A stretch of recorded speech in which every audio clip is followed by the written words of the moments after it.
pagi, Assalamualaikum warahmatullahi wabarakatuh. Ketemu lagi Ayah Bunda, Sobat Muardi di acara live streaming RRSUD Dr. Muardi. Muardi Asah Asuh Asih, anak sehat, anak hebat, anak sehat Indonesia hebat.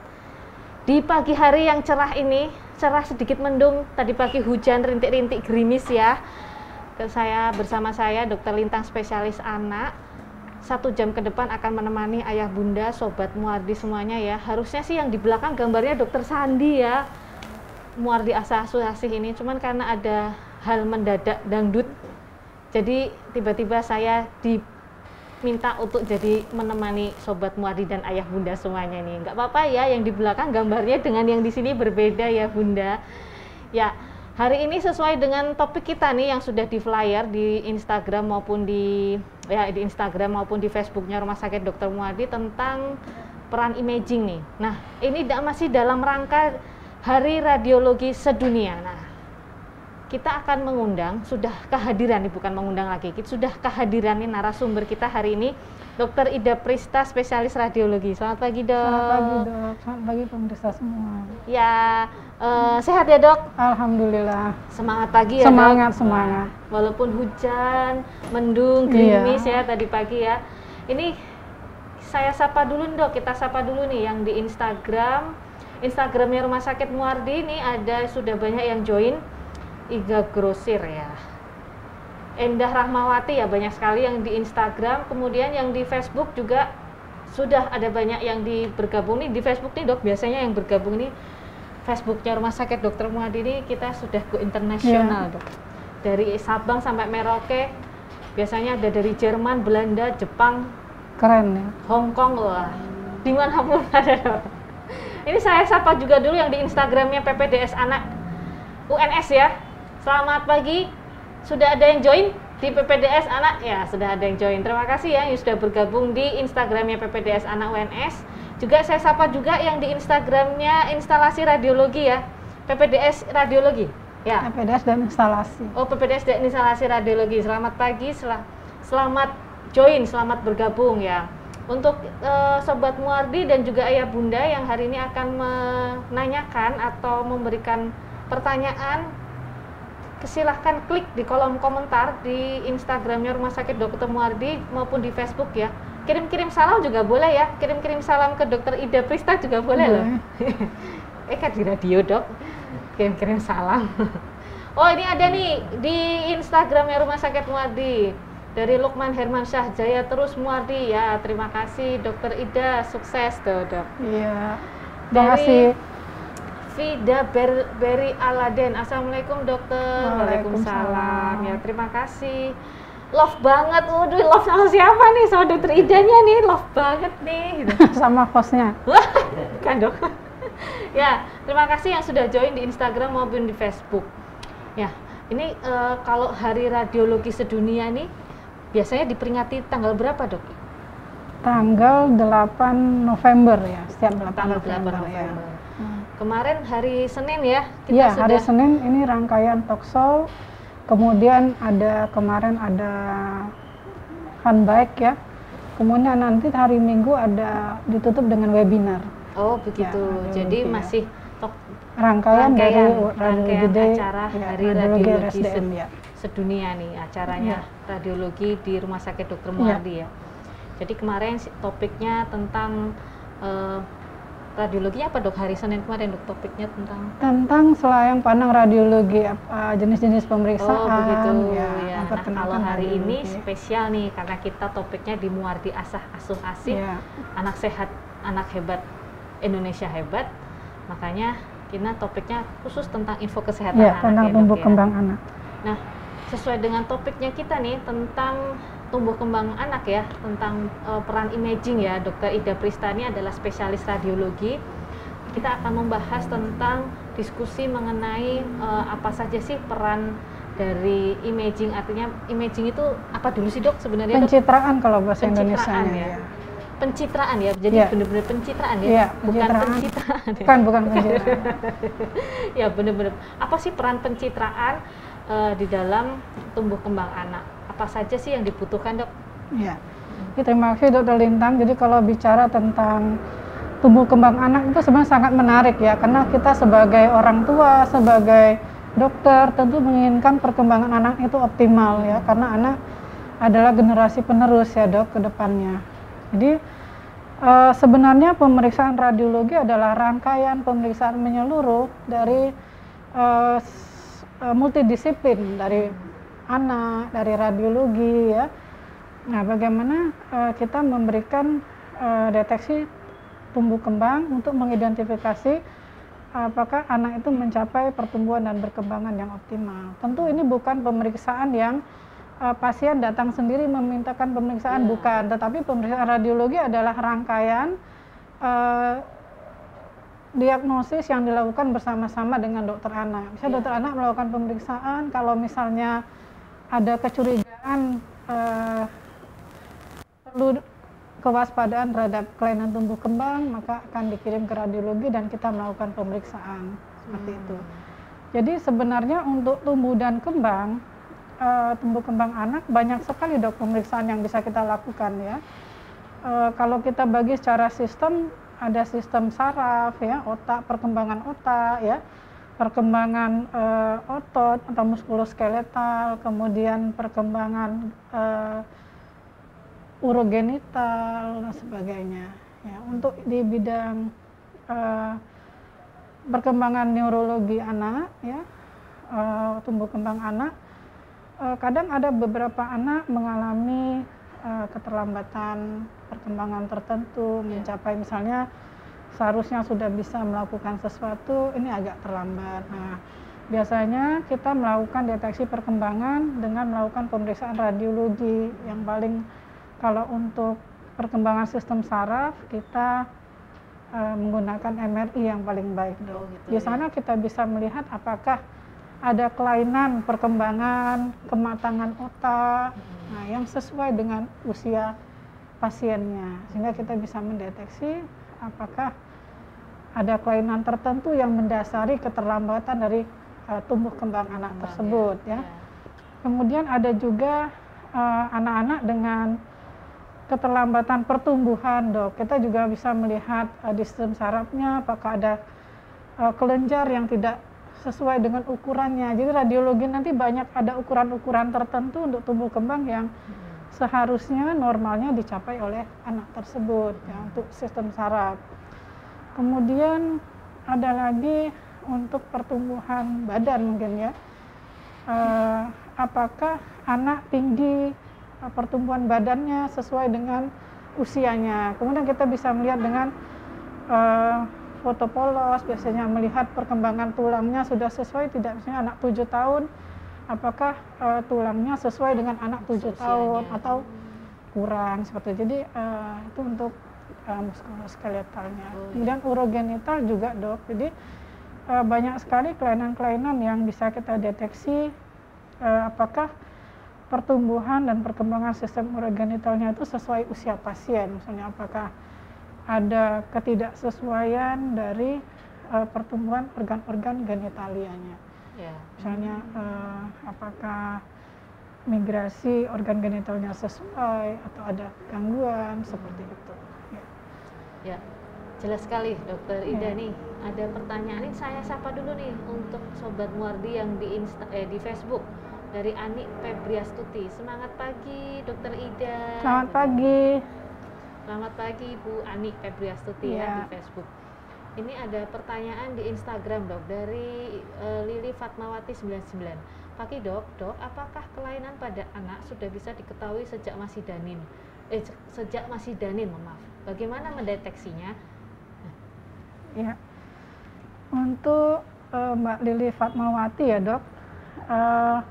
Sebenarnya deteksi tumbuh kembang anak memang betul sekali sudah dimulai sejak anak di dalam kandungan ya, bisa dengan USG seperti USG rutin antenatal care dengan dokter kandungan ya. Yang kedua bisa juga dengan MRI, namanya fetal MRI. Jadi dia lebih sensitif dan spesifik untuk melihat apakah pertumbuhannya sesuai dengan usia kehamilan bayi tersebut. Jadi betul sekali sebenarnya deteksi tumbuh kembang sudah dimulai sejak anak di dalam kandungan. Jadi dengan yang paling terkenal dengan USG dan fetal MRI. Oh, ada ya dok? Ada fetal MRI. Jadi ibu yang hamil karena tidak ada radiasinya, jadi bisa diperiksa dengan MRI. Oh, Ya. Oh begitu ya. Ya. Dari Ibu Friska Pangesti di Instagram, dok, deteksi tumbuh kembang anak dengan imaging itu hanya perlu dilakukan apakah saat ada kecurigaan kelainan atau anjurannya harus deteksi di usia berapa? Oh, maksudnya apakah pertanyaan bagus sekali ya dari Ibu Friska Pangesti. Jadi apakah pemeriksaan imaging itu hanya diperlukan pada saat ada kelainan ataukah perlu nggak dirutin dilakukan gitu ya di usia tertentu begitu? Ya, seperti tadi ya dok, bahwa deteksi tumbuh kembang anak merupakan suatu rangkaian diagnosis yang dilakukan oleh dokter anak, kemudian ditunjang oleh bagian radiologi ya. Jadi kalau memang ada kecurigaan atau kita merasa ada kelainan tumbuh kembang pada anak, mungkin bisa memeriksakan ke dokter anak ya, kemudian dokter anak mendeteksi apakah perlu melakukan pemeriksaan penunjang untuk mendukung diagnosis tersebut. Seperti itu dok. Ya. Mengenai usia tidak ada batasan saya kira ya. Batasan ya. Jadi tergantung ya Bunda apakah kelainannya yang mana dulu nih ya dok, apakah ada kelainan atau tidak, tentunya diperiksa, dipastikan oleh dokter spesialis anak dulu. Kalau memang diperlukan pemeriksaan penunjang, maka akan diberikan pengantar ya. Kalau dari dokter anak biasanya, dari dokter spesialis biasanya akan memberikan pengantar untuk melakukan pemeriksaan pencitraan. Nanti jadi pemeriksaan pencitraan apa yang dibutuhkan tergantung dari tumbuh kembang apa yang ingin dideteksi. Apa yang dideteksi, seperti itu. Semoga terjawab ya Ibu Friska Pangesti ya. Ada pertanyaan lagi di Instagram, di Facebook belum ada ya? Ya, silakan yang mau bertanya, silakan diklik kolom komentar di Instagram maupun di Facebook ya. Kirim salam juga boleh untuk Dokter Ida ya. Iya, hostnya juga boleh. Sudah bosan saya dok. Ya Dokter Ida, saya mau tanya, pada beberapa orang tua kan kadang seringkali merasa khawatir ya. Sebenarnya aman nggak sih dok kalau untuk pemeriksaan imaging itu, kalau untuk bayi, anak, tingkat radiasinya itu aman nggak? Ya, kok sebenarnya radiologi itu sangat concern dengan anak-anak. Jadi untuk anak-anak memang lebih mengutamakan imaging yang tidak menggunakan radiasi pengion, seperti USG, MRI gitu. Nah, pemeriksaan dengan menggunakan radiasi pengion seperti CT scan hanya kalau memang tidak ada pilihan yang lain gitu dok. Jadi terutama kita akan mendahulukan yang tidak ada radiasi pengionnya, seperti itu ya. Jadi kalau USG atau kalaupun terpaksa menggunakan CT scan dengan radiasi pengion, kita akan menggunakan dosis yang reduksinya sampai 80% dengan low dose namanya, low dose radiation ya, pemeriksaan low dose. Jadi memang beda-beda ya dok? Iya, tergantung indikasinya karena masing-masing pencitraan itu punya kelebihan dan kekurangan. Seperti ya paling baik dengan MRI karena tidak ada radiasi ya. Tetapi memang ada kasus-kasus tertentu yang memang mengharuskan ada menggunakan radiasi pengion seperti foto polos, CT scan. Tetapi semua sudah tentu dengan pertimbangan yang risiko dan manfaatnya. Kita memilihkan mana yang manfaat paling besar dengan risiko yang paling kecil, begitu dok. Ya, jadi nggak perlu khawatir ya. Iya, nggak perlu khawatir ya. Kalau seperti ronsen dada seperti itu ya. Kan sering ya melakukan pemeriksaan ronsen ya. Iya, jadi ronsen dada tetap ada radiasi pengionnya, tetapi dosis yang kita terima itu sangat kecil, sama dengan dosis radiasi yang kita terima sehari-hari dengan sekitar 1 minggu ya dok. Nah makanya antara satu pemeriksaan dengan pemeriksaan lainnya kita memberi jeda waktu. Jadi apakah nanti pemeriksaan pertama sekarang, mungkin seminggu lagi, itu untuk menghitung dosis yang boleh diterima oleh kita dalam 1 tahun. Ada hitungannya dok. Tentu ada hitungannya ya. Semua sudah kita pertimbangkan dengan baik ya. Ya, jelas sekali Dokter Ida. Ini ada pertanyaan lagi di Instagram dari Nasi Bungkus Lover, pecinta nasi bungkus sama kayak saya. Dok, anak saya terlambat dalam tumbuh kembang, usia 1 tahun belum bisa duduk dan disarankan untuk MRI. Apakah bisa dilakukan di Muardi dengan BPJS dan bagaimana caranya? Oh, ini pertanyaan bagus sekali ya. Nah, gimana nih dok? Kalau menurut pengalaman, sebagian besar pasien kita memang BPJS ya dok. Iya. Saya kira bisa aja ya, mungkin teknisnya bisa ditanyakan ke Dokter yang merawat. iya dokter yang merawat atau di bagian administrasi bagaimana mengurus pemeriksaan tersebut. Kalau pengalaman hampir semua pasien kita adalah pasien BPJS, jadi nggak usah takut ya. Jadi kalau untuk mungkin ayah bunda ya, nasi bungkus lover ya, kalau untuk pemeriksaan BPJS MRI bisa dilakukan di Bisa, Muardi ya, iya. Tentunya dengan pengantar dari dokter yang merawat. Iya, ada prosedur-prosedur yang harus diikuti. Ada beberapa prosedur. Kalau untuk sebelum dilakukan pemeriksaan di Rumah Sakit Dr. Muardi, tentunya minta rujukan dulu biasanya dok ya? Biasanya iya, Ya. dari Vaskes. Ada rujukan dulu Pertama, yang pertama dari kedua, Vaskes ya. pertama, Vaskes kedua. Kalau memang diperlukan untuk dirujuk ke Rumah Sakit Dr. Muardi untuk dilakukan MRI ya, nanti akan dirujuk Iya, ke seperti Rumah itu. Sakit Dr. Muardi ya, dengan menggunakan BPJS bisa Ya, ya? bisa. Bisa. Ya. Ya, semoga terjawab ya Bapak atau Ibu nasi bungkus di Instagram ya. Ini ada lagi pertanyaan di Instagram dari Setia Ramadiana. Selamat pagi dok, mau tanya anak usia 3 tahun untuk MRI apakah harus dibius? Nah ini pertanyaannya bagus sekali dok. Memang kendala kita dalam melakukan pemeriksaan MRI adalah MRI itu diambilnya akuisisi gambarnya agak lama ya dok. Kadang memerlukan 15 menit. Nah beberapa anak kadang tidak bisa diam dalam waktu tersebut. Padahal ya. Iya. harus anteng ya dok ya? Iya harus anteng ya. Benar-benar nggak boleh bergerak sama sekali ya? Iya, karena kalau bergerak gambarnya goyang, jadi nggak bisa gambarnya dibaca goyang. ya. Betul-betul. Nah ya itu nanti kalau apakah harus dibius atau tidak tentu melihat anak-anaknya dulu. Ada anak yang masih kecil tapi bisa diam. Tapi kalau memang nanti dilihat kesulitan untuk diam, ya memang harus melakukan pembiusan. Oh begitu. Iya. Tapi tidak perlu ada yang harus dikhawatirkan ya dok? Tidak Tentunya ada aman karena ya? iya semua sudah dilakukan sangat sering ya dan dilakukan oleh dokter anestesi Ya. sesuai dengan Dengan prosedur pendampingan ya, dokter bius ya, pendampingan tentunya ya, iya. Jadi tidak perlu Ya, dikhawatirkan insya Allah ya, aman, Bunda. tidak ada masalah. Untuk melakukan pemeriksaan MRI di Rumah Sakit Dr. Muardi sudah insya Allah sudah aman Ya, ya? semua sudah diperhitungkan. Sudah risikonya. diperhitungkan ya. Semoga terjawab ya pertanyaannya dari Setia Ramadiana. Ya. Ini ada lagi dari Vela Neira di Instagram, dok. Apakah ada hal-hal yang perlu dipersiapkan sebelum anak melakukan pemeriksaan radiologi ya? Oh ya, Nah, ini bagus sekali. Ini pertanyaannya bagus-bagus ya dok. Jadi Iya. ini juga betul. Jadi untuk anak ada beberapa pemeriksaan yang memerlukan persiapan, ada yang tidak dok. Seperti kalau foto polos tidak ada persiapannya, anak boleh langsung datang, kemudian bisa melakukan pemeriksaan.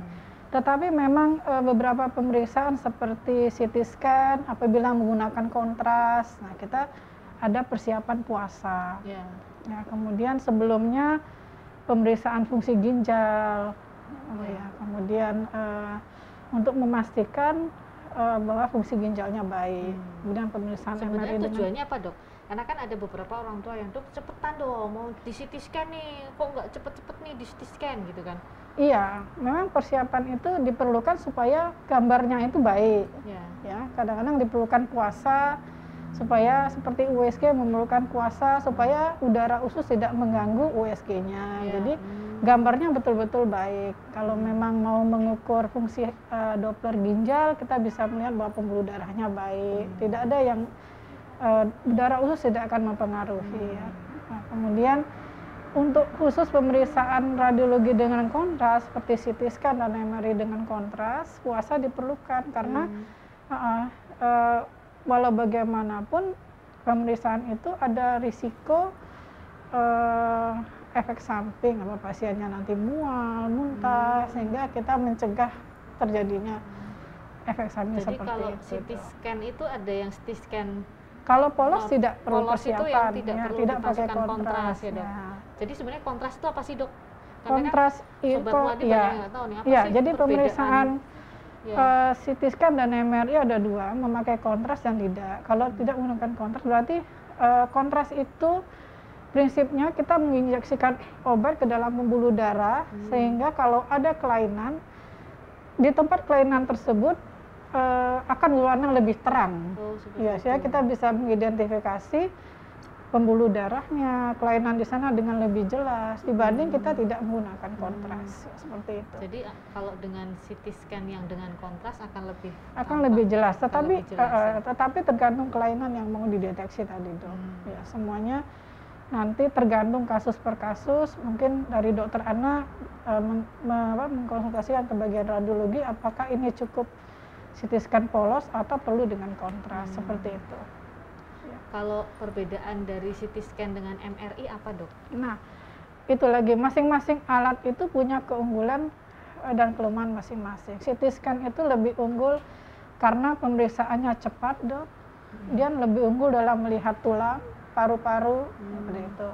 Sedangkan MRI dia unggul untuk melihat struktur jaringan ikat seperti otak. Lebih baik dilihat dengan MRI, otot, gitu ya, saraf. MRI lebih unggul seperti itu. Jadi lebih ke kalau ada gangguan otot misalnya, Iya, itu lebih MRI. dipertimbangkan Ya, untuk MRI ya. Pilihannya MRI. Ya, terima kasih Dok, jelas sekali. Ini ada pertanyaan lagi di Instagram dari Andi Karuniawi Bawa. Dok, anak saya usia 2 tahun, minggu depan akan CT scan. Apa yang harus disiapkan, Dok? Apakah harus rawat inap ya? Nah, kalau pengalaman kalau CT scan tanpa kontras itu tidak perlu rawat inap, Dok. Tapi kalau CT scan yang dengan menggunakan kontras, apalagi untuk anak-anak 2 tahun yang kemungkinan memerlukan pendampingan anestesi, biasanya memang diperlukan mondok, tapi tidak lama, Dok. Sehari untuk pemeriksaan itu saja. Seperti itu. Itu ya, semoga terjawab ya, Pak Ya. Andi Karunia. Ya, Jadi nanti kalau dipastikan dulu CT scan-nya yang bagian apa dan polos atau menggunakan kontras. Silakan dikonsultasikan ke bagian radiologi. Tadi kan pertanyaan 2 tahun, Dok. Anak 2 tahun untuk CT scan harus dibius nggak, Dok? Kalau CT scan tidak selalu, karena akuisisi gambarnya sangat cepat, hanya begitu. sepersekian detik. Beda dengan MRI ya, Beda, Dok? kalau MRI karena lama, jadi mungkin probability untuk memerlukan anestesinya lebih besar. Jadi nggak perlu tidur, Iya, karena cepat. cepat ya. Ya, kadang difiksasi sebentar sudah selesai. Kemudian Dok, kalau pada pemeriksaan tumbuh kembang tadi ya, Dok, Iya. gangguan pertumbuhan terutama, itu kalau untuk pada anak-anak kapan sih perlu diperiksa? Biasanya kan ada beberapa yang diperiksa usia tulang ya, Dok. Iya, Ada ya namanya modalitas, namanya apa, Dok? Bone Bone age. age ya. Bone age Ya. itu adalah untuk Melihat menilai kematangan tulang. kematangan tulang ya. Jadi prinsipnya kelainan tumbuh kembang anak itu jarang sekali berdiri sendiri ya, Dok. Jadi seringkali satu kelainan ada kelainan lainnya. Jadi salah satu untuk mendeteksinya adalah dengan melihat usia tulang. Usia tulang itu sendiri nanti menggambarkan status hormonal dan yang lain-lain ya, Dok. Jadi ada pemeriksaan namanya bone age. Jadi tangannya difoto, kita bandingkan dengan ada standarnya. Kira-kira tulang yang terbentuk itu sudah sesuai standar usianya atau belum? Seperti itu. Ya. Jadi begitu ya, biasanya kalau di kasus anak, kasus-kasus endokrin ya, Dok? Iya, kasus-kasus endokrin. Nah itu ya, ini ada pertanyaan nih dari Khaira Dian di Instagram. Dok, kalau anak sering ronsen apakah ada efek sampingnya? Ya. Ini pertanyaannya bagus nih, Dok, sering ditanyakan ya sama dengan orang tua. Iya. Ada efek sampingnya nggak, Dok, Iya. ronsen seperti itu? Kita pastikan dulu sering itu parameternya seperti apa ya, Dok. Jadi kita subjektif ya. Dan setiap pemeriksaan ronsen kan tentu sudah mengikuti permintaan dari dokter anak ya, dan atau dokter lain yang mengirim. Tentu sudah dengan pertimbangan yang matang seperti itu ya. Saya kira tidak perlu takut ya. Tapi kalau memang pemeriksaan itu sering sekali dilakukan, sangat sering, mungkin melebihi dosis yang diperbolehkan, mungkin ada efeknya. Tetapi kalau itu memang selama atas anjuran dari dokter atau tenaga kesehatan, saya kira sudah dengan pertimbangan yang matang. Ya tentunya tidak semua kasus kan perlu di pemeriksaan penunjang ya, Bunda. Iya, iya. Kadang-kadang dokter tidak perlu melakukan pemeriksaan penunjang, sudah bisa melakukan suatu diagnosis, Iya. kemudian tata laksana yang tepat. Jadi Iya. dikonsultasikan dengan dokter yang merawat ya. Kalau kadang-kadang pertanyaan berapa kali dok amannya atau berapa kali sih? Kalau tiap hari di ronsen ya tentunya ada efek samping ya. Ya tentu. Tentunya ya. Ya tentu dosis yang diterima pasien akan sangat besar. Tetapi sampai sejauh ini kita belum pernah pernah ya. Semua hampir nggak ada pasti ya dok. Itulah mengapa ada jeda pemeriksaan, misalnya CT scan hanya diberikan setahun misalnya 2-3 kali. Itu semua mengikuti dosis yang aman yang sudah ditetapkan. Seperti itu ya. Jadi selain dari kepentingan klinisnya, ya tetap kita apalagi anak-anak, kita sangat concern bahwa radiasi yang akan diterima itu yang paling sedikit dengan hasil yang paling optimal seperti itu ya. Jadi tidak perlu khawatir ya ayah bunda ya. Pasti akan sudah dipikirkan dengan radiasi yang sedikit tapi hasilnya tetap optimal. Ya jelas sekali dok. Ini ada pertanyaan lagi di Instagram dari Bunga Maharani. Dok, kelainan apa saja yang bisa dideteksi dengan USG, CT scan, ronsen dan MRI? Oh, ini lengkap nih. Ini lengkap ya. Bagus, terima kasih Mbak Bunga Maharani pertanyaannya. Ya. Yang pertama berarti kalau pada anak-anak dok, USG bisa untuk apa aja dok? Nah, USG sebenarnya kekurangan USG hanya tidak bisa menembus organ yang ada udara dan tulang. Pada dasarnya semua bisa. Untuk melihat pertumbuhan kepala pada saat bayi, kalau selama ubun-ubunnya belum menutup, kita bisa melakukan pemeriksaan dengan USG. Jadi prinsipnya pemeriksaan radiologi adalah berjenjang ya. Mana yang ada first line, jadi yang pertama kita lakukan, kemudian apakah memerlukan pemeriksaan tambahan. Jadi untuk kelainan-kelainan pada urogenital biasanya kita mulai dengan pemeriksaan USG ya, karena dia alatnya ada dan lebih mudah dilakukan tanpa radiasi ya. Kemudian deteksi kelainan-kelainan pada muskulus juga bisa dengan USG vaskuler ya, seperti itu. Nah, sedangkan untuk CT scan seperti tadi, dia kalau kita setelah screening dari USG kita mencurigai ada suatu kelainan, kemudian dilanjutkan dengan pemeriksaan yang lebih advance, apakah itu CT scan ataukah itu MRI. Jadi tadi sudah kita bicarakan bahwa untuk CT scan unggul untuk melihat kelainan-kelainan pada tulang dan paru ya, sedangkan untuk MRI pada jaringan lunak ya, seperti itu. Otot, otak ya, itu dok. Jadi tergantung ya dok ya. Tergantung ya, apa yang mau kita periksa ya. Diagnosisnya apa, pemeriksaan penunjang apa, tentunya akan berbeda tiap pasien ya. Iya. Dengan manifestasi atau tanda dan gejalanya seperti apa, kemudian pemeriksaan penunjang yang dibutuhkan apa, tentunya tiap anak akan berbeda-beda. Apakah tergantung? Ya, apakah tidak selalu harus komplit semua ya dok? Tidak, iya. Jadi sedikit mungkin, senyaman mungkin untuk anaknya, tetapi dengan hasil yang optimal untuk prinsipnya. Sudah bisa untuk apalagi untuk anak-anak ya. Ya. Ini ada pertanyaan lagi di Instagram. Izin bertanya dokter, untuk foto X-ray babygram yang jadi fokus penilaiannya apa ya dok? Torak atau abdomen? Torak itu maksudnya dada, atau abdomen atau bagian perut? Ini mungkin yang bertanya dokter ya dok, torak, abdomen gitu ya. Jadi kalau periksa babygram, memang di sana sudah terlihat. Jadi babygram itu apa dulu dok? Mungkin yang sobat Muardi yang lain nggak ngerti nih. Iya, jadi babygram itu istilah yang kita gunakan untuk pemeriksaan pada anak-anak. Ronsen ya dok? Ronsen, di mana sebenarnya kita sudah bisa melihat semuanya karena ukuran anak yang kecil ya, jadi bisa terlihat semuanya seperti screening dok. Oh gitu. Ya, jadi di sana memang terlihat toraksnya, terlihat abdomennya, tulang-tulangnya, bahkan kadang kelihatannya tergantung ukuran bayinya. Nah, kita bisa melihat sekilas semua kelainan yang ada di toraks dan abdomen pada dasarnya.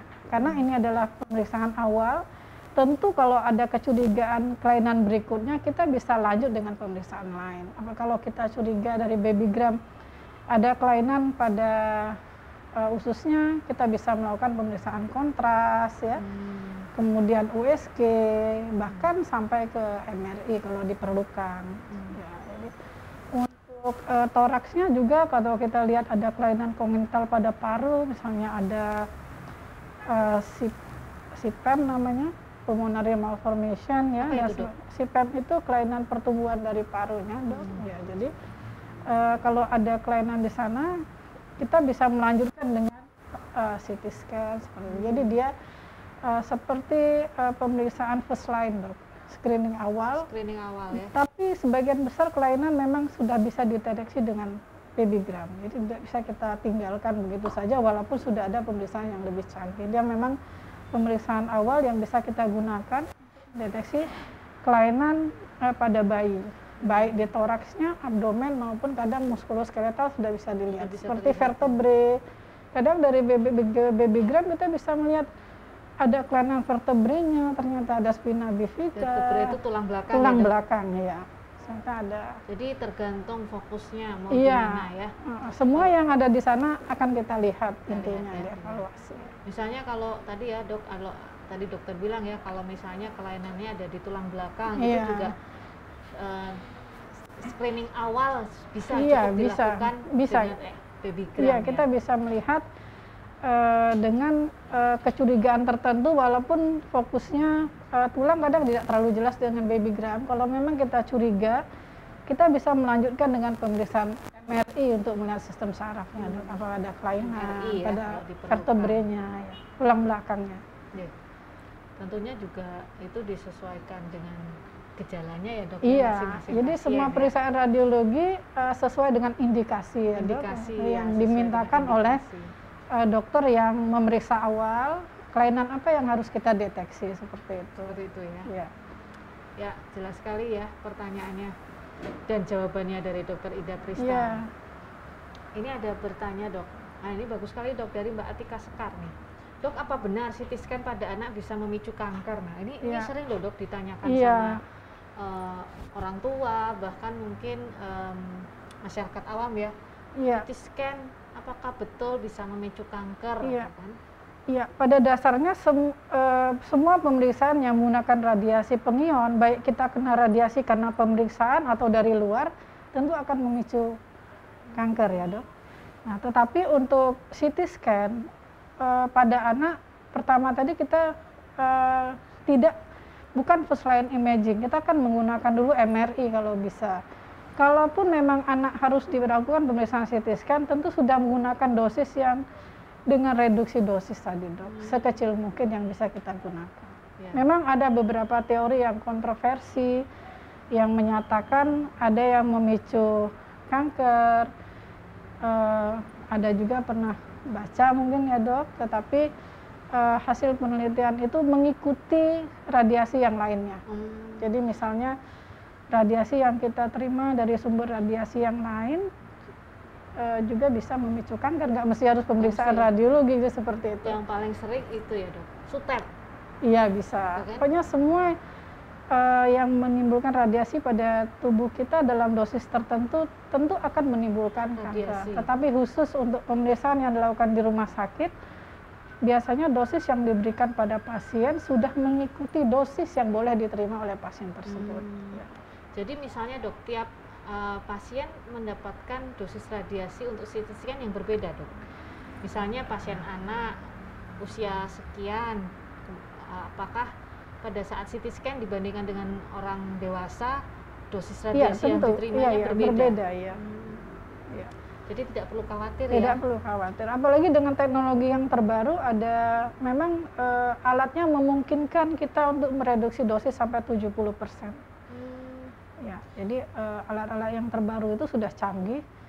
Jadi radiasinya tidak terlalu besar, tetapi hasilnya tetap baik, seperti optimal ya. Tetap optimal ya. Jadi tetapi CT scan memang sudah kita gunakan kalau memang anak tidak memungkinkan untuk dilakukan MRI dan pemeriksaan yang lainnya. Tidak ada pilihan yang lain seperti itu.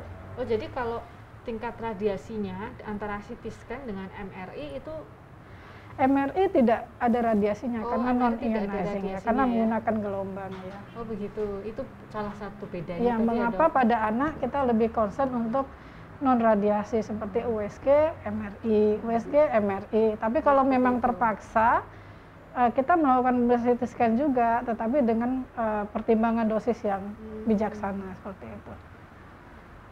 Nah, kalau sebenarnya untuk aman, ada nggak rentang usia aman Dok untuk menerima radiasi dari CT scan tadi Dok, selain dosis ya tentunya? Kalau yang ada itu hanya anak-anak dan dewasa. Jadi dengan pertimbangan bahwa anak-anak itu masih mengalami pertumbuhan sel yang cepat seperti itu Dok. Jadi memang dengan concern yang lebih tinggi dibandingkan pada orang dewasa seperti itu. Kalau usia, menurut pengalaman juga tergantung yang akan dideteksi apa. Ada kelainan yang memang harus dideteksi awal, memang tidak ada pilihan, tetap dilakukan pemeriksaan. Seperti kelainan-kelainan jantung dan pembuluh darah, ada beberapa kelainan yang terdeteksi lebih awal itu lebih baik, jadi tetap harus dilakukan pemeriksaan. Nah, masalahnya harganya nih Dok. Sekarang harganya gimana Dok dari CT scan? Tadi harganya bisa CT scan kontras, MRI, itu gimana Dok? Memang yang paling mahal MRI kemudian ya? CT scan, USG, dan foto polos. Tetapi kan kalau di rumah sakit kita sebagian besar pasien bisa dengan jaminan BPJS ya? BPJS. Jadi tentunya harganya kalau MRI pasti lebih mahal pasti ya? lebih mahal ya. Pasti lebih mahal. Ya. Tapi tidak perlu khawatir ya Bunda ya, kalau untuk pada pasien anak ada radiasi tertentu ya. Iya, dosis kita sudah radiasi pertimbangkan dosis aman untuk pasien ya. Tentu dokter concern juga untuk supaya anaknya tetap sehat ya Dok. Ya. Ini juga menjawab pertanyaannya dari Bapak Andi Kurniawan ya. Apakah sering melakukan ronsen juga memiliki efek samping untuk anak-anak ya Dok? Tadi sudah dijawab seperti tadi ya. Jadi mungkin perlu nanti dikonsultasikan langsung, sering itu seberapa sering ya Dok. Tentunya nggak mesti tiap hari ya kan? Mestinya enggak ya. Kan untuk pemeriksaan ronsen pun pada beberapa kasus juga memang sih ada beberapa kasus yang dilakukan bertahap untuk evaluasi ya Dok. Tetapi dalam jangka waktu tertentu kan. Jangka waktu tertentu ya kan untuk menilai evaluasi secara klinisnya ya. Kemajuan pengobatan. Misalnya ada kasus apa Dok kalau untuk evaluasi seperti itu untuk ronsen? Yang baru-baru ini seperti kasus COVID kemarin Dok, untuk melihat apakah ada perburukan atau perbaikan, untuk dilakukan beberapa kali pemeriksaan ronsen, toraks ya. Atau evaluasi pengobatan, misalnya ada obstruksi usus, kemudian sudah dioperasi, kita lihat lagi apakah ada sudah membaik. Kemudian kasus-kasus patah tulang Dok, apakah sudah nyambung atau belum? Iya, jadi ada beberapa itu yang juga perlu ya, penting ya. Patah tulang habis patahnya seberapa? Iya, sudah nyambung, apa boleh dilepas? Apa belum gitu ya? Itu juga perlu nih ya. Ya, terima kasih Dok. Jadi tentunya sesuai indikasi tadi ya Dok. Sesuai indikasi ya. Nggak mungkin tiap hari juga ya Dok ya? Nggak mungkin tiap hari dilakukan ronsen ya. Ya, terima kasih ya.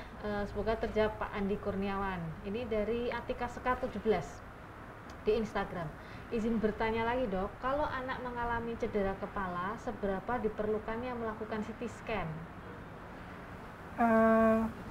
Untuk Mbak Atika, jadi pertanyaannya bagus, seberapa perlu? Tentu kalau ada cedera kepala, step by stepnya harus memeriksakan diri dulu ke dokter ya, ke dokter syaraf atau ke dokter anak ya. Nanti kemudian akan dideteksi apakah memerlukan pemeriksaan lanjutan atau tidak. Kalau tidak, biasanya tidak dilakukan, tetapi kalau ada indikasi cederanya menyebabkan kelainan, bisa dengan CT scan. Dipertimbangkan ya Dok. Iya. Sebaiknya memeriksakan dulu. Ya, jadi kalau misalnya anak cedera kepala tergantung ya, kadang-kadang kan cedera kepalanya ringan, sedang atau berat. Nah, kalau misalnya jatuh, kadang-kadang kan orang tua sering ya Dok, pada anak-anak bayi-bayi itu kan yang gelundung-gelundung tuh di kasur gitu, jatuh nih. Orang tuanya khawatir, saya minta untuk CT scan kepala, kita lihat dulu ya kondisinya. Kalau misalnya anaknya masih bergerak aktif, tidak ada keluhan, artinya tidak muntah, tidak pingsan, tidak rewel setelah kondisi jatuh gitu, itu sih tidak perlu dilakukan CT scan kepala, kecuali kalau misalnya anaknya pingsan, muntah-muntah, kemudian ada penurunan kesadaran, nah itu perlu indikasi untuk CT scan kepala. Jadi intinya ada pemeriksaan dulu ya dok? Iya, tentunya harus diperiksa dulu ya, diperiksa dulu oleh dokter, kemudian apabila diperlukan akan dipertimbangkan untuk pemeriksaan CT scan kepala. Iya. Ya, semoga terjawab ya pertanyaannya Mbak Atika Sekar nih. Dari GTS Persada, informasi bermanfaat, mantap ya. Terima kasih Pak GTS Persada. Ini dari Lili Fatmawati. Dok, maaf keluar topik. Oh, ya, nggak apa-apa. Saat ini saya sedang hamil 8 bulan dan USG menunjukkan ada kelainan pada ukuran kepala anak saya yang lebih besar. Apa yang harus saya lakukan dan siapkan untuk kelahiran nanti? Oh, iya. Enggak, dokter Linta. Sepertinya ini pertanyaannya ke dokter SPOG ya. Nah, kalau untuk dokter Ida nih, pertanyaannya sepertinya seperti ini dok. Kalau pada hasil USG sebenarnya kelihatan nggak dok untuk anak kepala yang membesar itu seperti apa dok? Ada, karena di USG ANC itu ada namanya ukuran head circumferential yang sesuai dengan usia kehamilan. Jadi kalau lebih besar kepala iya, ada, ya. Iya. Atau bisa juga dengan fetal MRI untuk melihat lebih jelas kelainannya seperti apa. Ya. Oh jadi pada saat hamil kemudian dilakukan MRI fetal. Bisa ya, USG, bisa MRI. MRI tentu lebih jelas kelainannya. MRI bisa lebih jelas ya pada saat kehamilan ya. Nah, apa yang harus dilakukan ya? Tentunya disarankan untuk dikonsultasikan lebih lanjut ke dokter kandungan yang merawat ya dok ya. Iya tentu. Apakah ada tindakan tertentu ataukah ada beberapa hal yang harus disiapkan untuk kelahirannya nanti. Kalau perlu memang biasanya kalau sudah ada ditemukan kelainan pada saat kehamilan akan dikoordinasikan dengan dokter spesialis anak, konsultan perinatologi yang khusus bayi biasanya. Apakah ada tata laksana khusus seperti itu? Ya, seperti itu ya. Semoga pertanyaannya terjawab Ibu Lili Fatmawati. Ini ada lagi di Instagram dari Salsabila. Protokol CT scan anak apakah berbeda dengan protokol CT scan untuk dewasa, dok? Pada dasarnya sama saja ya. Sama saja ya, dok. Sama saja. Nah, jadi tapi mungkin pengaturan dosisnya tadi yang berbeda. Oh iya, dosisnya ya. Dosis radiasinya tentunya akan berbeda. Jadi tidak perlu khawatir. Nah, kalau untuk anaknya tidak kooperatif dilakukan untuk MRI bagaimana dok ya? Nah seperti tadi ada beberapa anak yang kadang dibujuk-bujuk bisa. Ayo bubuk. Ya. Tapi ada juga yang sampai memerlukan anestesi. Jadi kalau memang anaknya tidak kooperatif tidak bisa, karena kalau MRI harus benar-benar tidur ya dok? Diam. Harus diam. Nggak perlu tidur tapi diam, agak lama. Nah itu yang agak susah nih. Saya aja kalau nggak tidur nggak bisa diem dok. Gitu. Jadi kalau misalnya anaknya tidak kooperatif, bisa dipertimbangkan pada beberapa kasus diberikan obat bius ya dok, dengan pendampingan dokter spesialis. Tapi ada juga yang dibujuk-bujuk jadi dia bisa juga ya, jadi nggak perlu ya. Ayo selalu tergantung anaknya juga. Kadang kan ruang MRI dingin, adem. Tapi gitu orang tua boleh mendampingi kok dok, boleh ya, masuk, dok? boleh. Jadi boleh didampingin orang tua, itu nggak ada efek samping ya dok di orang Enggak, tuanya? karena nggak ada radiasinya dok. Oh iya. Kalaupun ada seperti CT, orang tua masuk juga memakai pelindung kan dok, udah diberikan apron ya. Ya, jadi kalau di Rumah Sakit Dr. Muadi kalau misalnya melakukan CT scan untuk anak, orang tua juga diberikan baju pelindung iya, ya? boleh. Boleh ditemani, orang tua akan diberikan baju pelindung nih agar terlindungi dari sinar radiasi CT scan nanti ya. Semoga terjawab ya. Ini ada pertanyaan di Facebook dari Gea Ajeng. Selamat pagi Dokter Ida dan Dokter Lintang. Selamat pagi. Dok mau tanya, apakah pada bayi lebih aman CT scan atau MRI? Anak saya tiba-tiba tangan bagian kiri lemas lunglai. Ya, ini pertanyaan bagus nih dari Mbak Gea Ajeng nih. Ya, untuk Mbak Gea Ajeng lebih aman MRI ya tentu untuk anak karena tidak ada radiasinya. Jadi lebih aman MRI dibandingkan dengan CT scan. Kenapa? Karena ternyata MRI tidak ada radiasinya. anak saya tiba-tiba tangan kiri lemas lunglai. Nah, ini perlu diperiksa lebih lanjut nih, tangan kirinya lemas lunglai ini apakah habis ada trauma atau cedera ya, istilahnya cedera, atau hal yang lain, atau ada sakit yang lain. Nah, ini perlu bisa dibawa ke dokter lintang ya. Nanti bisa diperiksakan dulu ya Bu ke dokter spesialis anak. Nanti ya, kalau memang diperlukan, dipertimbangkan untuk pemeriksaan penunjang, apakah itu CT scan atau MRI atau hanya cukup ronsen, foto ronsen masih bisa di biasa, USG atau masih bisa di USG ya, itu nanti dilihat dari tanda-tandanya ya. Semoga terjawab ya di Mbak Gia Ajeng di Facebook. Ada lagi di Instagram. Nah nih, Dok, apakah gejala autisme bisa dideteksi sejak dini dengan pemeriksaan radiologi ya? Nah, ini pertanyaan bagus nih. Iya, jadi ini ada beberapa jurnal yang menyatakan bahwa beberapa kelainan pada autis itu ada kelainan pada MRI-nya, tapi tidak semua. Ya, ada beberapa memang. Tapi tentunya tidak bisa untuk screening awal apakah ini anak autis atau tidak, kan tidak bisa ya Dok, dengan pemeriksaan rutin ya, bukan dilakukan pemeriksaan rutin ya. Jadi untuk deteksi dini apakah anak ini autis atau tidak bisa untuk tetap dilakukan dengan indikasi tertentu dan rekomendasi dari dokter anak yang dilihat dulu nih kelainannya ada di mana, apakah betul autis atau tidak. Nah, Mbak Bonita nih, kalau misalnya ingin melihat topik autisme, kita sudah pernah ya bahas tentang topik autisme ya di Muardi Asah Asuh Asih waktu itu dengan dokter siapa Mbak? Dokter Hari ya? Waktu itu dengan dokter Hari Wahyu. Nanti bisa lihat di rekamannya di YouTube-nya Rumah Sakit Dr. Muardi ya. Tinggal klik Muardi Asah Asuh Asih, tentang autisme itu sudah pernah kita bahas tuh waktu itu ya. Terima kasih ya Mbak Bonita pertanyaannya, bagus sekali. Ini ada lagi di Instagram dari Siska Rubilawati. Dok, kelainan apa yang bisa diketahui dengan CT scan dan MRI? Wah, ini pertanyaan bagus nih. Nah, apa saja nih Dok? Sebenarnya dua pemeriksaan itu pada dasarnya bisa saling menggantikan, tetapi punya keunggulan. CT scan unggul untuk melihat tulang ya Dok, tulang, ada kalsifikasi, kelainan paru yang ada banyak udaranya, usus ya.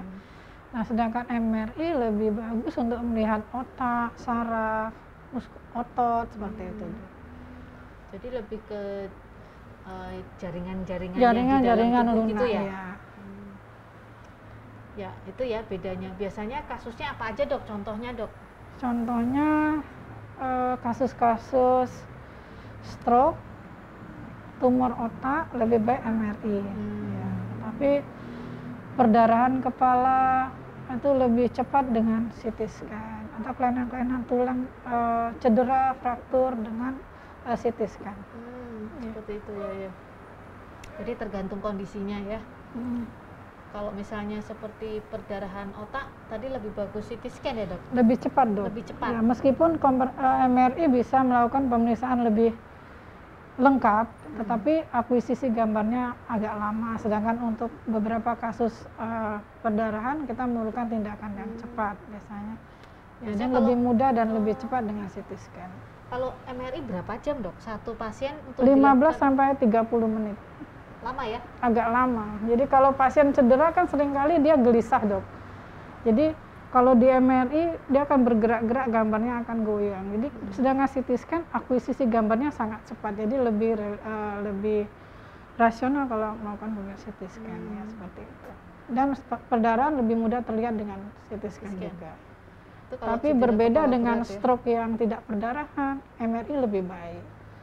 Karena dia bisa mendeteksi dalam jangka waktu yang sangat awal, yang belum terlihat dengan CT scan. Jadi masing-masing pemeriksaan ini punya kelebihan dan kekurangan seperti itu, saling melengkapi ya. Saling melengkapi ya. Iya. Jadi diskusikan dengan dokter yang iya, tentu tetap pemeriksaan radiologi kan tidak pasien datang, tetapi ada permintaan dari dokter yang merawat untuk dilakukan pemeriksaan radiologi. Ya, jelas sekali Dokter Ida. Ini ada lagi di Instagram. Dok, dalam kondisi apa saja anak perlu melakukan MRI? Oh ya, biasanya kalau pada kasus-kasus tumbuh kembang misalnya. Iya, tumbuh kembang, tumor, ya. Tumor juga perlu ya dok? Tumor, tumbuh kembang. Biasanya sebagian besar kasus kita adalah tumbuh kembang, misalnya tidak berkembang sesuai dengan usia. Kemudian ada juga sedikit kasus-kasus tumor otak, ya dok. Kemudian kasus-kasus infeksi bisa juga, ya. Kalau pada kasus dengan gangguan perkembangan paling sering pada kasus apa dok yang perlu dilakukan MRI? Hampir semua gangguan perkembangan pada saraf ya dok? Saraf dilakukan MRI biasanya dok. Kalau memang memungkinkan dilakukan MRI ya. Jadi kita MRI bisa mendeteksi kelainan struktur, anatomi, bahkan yang lebih canggih dia bisa melihat kematangan dari sistem sarafnya. Jadi ada satu sequence namanya yang bisa melihat apakah misalnya mielinisasinya sudah baik, kemudian apakah jaras-jarasnya sudah sesuai dengan umur pasien. Jadi misalnya apakah anak umur 2 tahun seharusnya jarasnya yang terbentuk sekian, kemudian pada pasien seperti apa dibandingkan dengan ya, menggunakan atlas tertentu. Jadi itu bisa tampak pada MRI. Iya, bisa. Ada juga dok pada kasus-kasus epilepsi ya dok? Iya, epilepsi betul dok. Ya, kasus-kasus epilepsi kan tentunya paling sering juga terjadi gangguan perkembangan ya dok? Itu juga diperlukan, ada beberapa kasus dipertimbangkan untuk dilakukan MRI Iya. Cukup banyak pasien kita epilepsi yang dilakukan MRI. MRI ya dok? Ya. Masih ada waktu 10 menit. Ini kita kalau ada Sobat Muardi ataupun ayah bunda yang mau bertanya, silahkan diklik kolom komentar di Instagramnya Rumah Sakit Dr. Muardi ataupun di Facebook ya. Ini masih ada pertanyaan lagi di Instagram dari Maheswari Rahajeng 99. Dok, di Muardi kan bisa radiologi intervensi. Apakah bisa dilakukan radiologi intervensi pada anak? Dalam kasus apa saja? Iya. Jadi tidak perlu ke Jakarta nih. Iya. Jadi radiologi intervensi di Muardi sudah cukup berkembang ya dok. Dari pengalaman selama ini sudah banyak kasus-kasus intervensi yang bisa dilakukan di Muardi. Seperti pada kasus-kasus sumbatan pada sistem empedu ya dok. Kemudian pada kelainan vaskuler ya, kelainan pembuluh darah ya. Kemudian kasus-kasus tumor ya kan diberikan intervensi, dia beberapa kasus bisa mengecilkan ukuran tumornya seperti itu dok. Jadi untuk radiologi intervensi di Muardi sudah sangat berkembang ya. Kalau memang ada pertanyaan lebih lanjut silakan menghubungi bagian radiologi. Ya, kita sangat terbuka untuk semua pertanyaan. Ya. Jadi silahkan bisa ke Rumah Sakit Dr. Muardi ya, nanti ketemu Dr. Ida Prista. Iya, kita punya spesialis intervensi Dr. Tio namanya dok. Oh ya, jadi di Rumah Sakit Muardi ini selain Dr. Ida Prista, ada Dr. Tio ya dok? Saya radiologi anak dok. Oh ya, yang intervensi Dr. Tio ya. Dr. Tio ya, Dr. Tio beliau adalah dokter spesialis radiologi yang intervensi. Silakan hubungi. Jadi nanti bisa dilakukan ya, tentunya tergantung diagnosisnya intervensi apa yang mau dilakukan ya dok ya. Ya semoga terjawab ya. Jadi nggak perlu ke Jakarta nih, bukan coba dulu. Dikonsultasikan ke sini. Ke Rumah Sakit Dr. Muardi dikonsultasikan dulu. Ya. Kemudian ini ada lagi Fadila Henning. Dok, kapan kita perlu memerlukan pemeriksaan MRI pada kehamilan? Nah, untuk deteksi tumbuh kembang bayi di dalam kandungan ya. Kalau misalnya pada USG kelainannya tidak terlalu jelas, kemudian kita perlu kelainan yang lebih detail. Kasus di sini pernah dilakukan,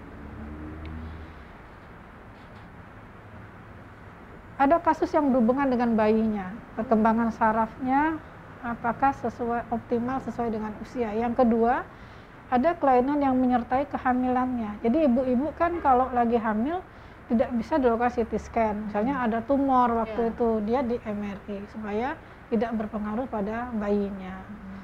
Ya, kemudian contohnya seperti itu ya dok ya. Atau ada juga kehamilan di luar kandungan, kita perlu detail di mana letaknya untuk rencana operasi, kita lakukan MRI juga. Tapi kalau untuk bayi-bayi dengan perkembangan yang kehamilan di dalam kandungan yang biasa, kita mendeteksi apakah ada kelainan yang perlu kita waspadai seperti itu, Dok.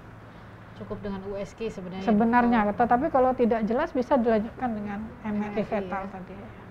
Misalnya tadi ya apa ada tumor. Iya, dengan indikasi. Ya, semoga terjawab ya pertanyaannya Mbak Fadila Henning. Kita masih ada waktu 5 menit nih. Kalau masih ada yang mau bertanya silahkan diklik kolom komentar di Instagram maupun di Facebook. Ya, sepertinya pertanyaan sudah terjawab, Dok. Sekarang kita tinggal closing statement nih dari Dokter Ida. Silahkan, Dok. Ya, jadi kami sangat concern terhadap tumbuh kembang anak, Dok, dari radiologi anak, karena anak itu generasi penerus ya. Jadi jadi sedapat mungkin kita memang memeriksakan kalau memang kita curiga ada kelainan tumbuh kembang pada anak kita ya, tentu ke dokter anak, kemudian dokter anak akan mengirim ke dokter radiologi untuk melakukan pemeriksaan lebih lanjut. Seperti itu, Dok. Untuk dilakukan pemeriksaan penunjang yang lebih lanjut ya. Terima kasih Dokter Ida. Terima kasih Dokter Lintang. Ya, ini hasil rekaman live streamingnya hari ini ya. Kalau misalnya tidak bisa diikuti secara langsung, bisa melihat di Facebook dan di YouTube-nya Rumah Sakit Dr. Muardi dan juga Instagram-nya Rumah Sakit Dr. Muardi. Ada juga di Instagram-nya PPDS Anak UNS, PPDS Instalasi Radiologi juga nanti masuk di feed ya. Jangan lupa masuk di feed ya, biar bisa dilihat kembali nih sama Sobat Muardi. Ya, jangan lupa like, follow, subscribe akun media sosial kita di Rumah Sakit Dr. Muardi di Facebook, Instagram maupun di YouTube ya. Jangan lupa share juga ya. Terima kasih Dokter Ida Prista. Terima kasih Lintang, terima kasih semuanya. Untuk yang sudah join di Instagram maupun di Facebook, Sobat Muardi dan juga Ayah Bunda, ketemu lagi dengan acara Muardi Asah Asuh Asih 2 minggu lagi dengan topik apa kita tuh? Oh, topiknya nanti 2 minggu lagi menarik banget nih Ayah Bunda. 2 minggu lagi topiknya adalah sembelit pada anak. Ya, dengan pembicaranya Dr. Evi Rohayati, spesialis anak konsultan gastroenterologi ya. Jadi terima kasih yang sudah join. Ketemu lagi 2 minggu ke depan. Saya undur diri. Terima kasih Dokter Ida. Terima kasih Sampai jumpa. Wassalamualaikum warahmatullahi wabarakatuh. Waalaikumsalam.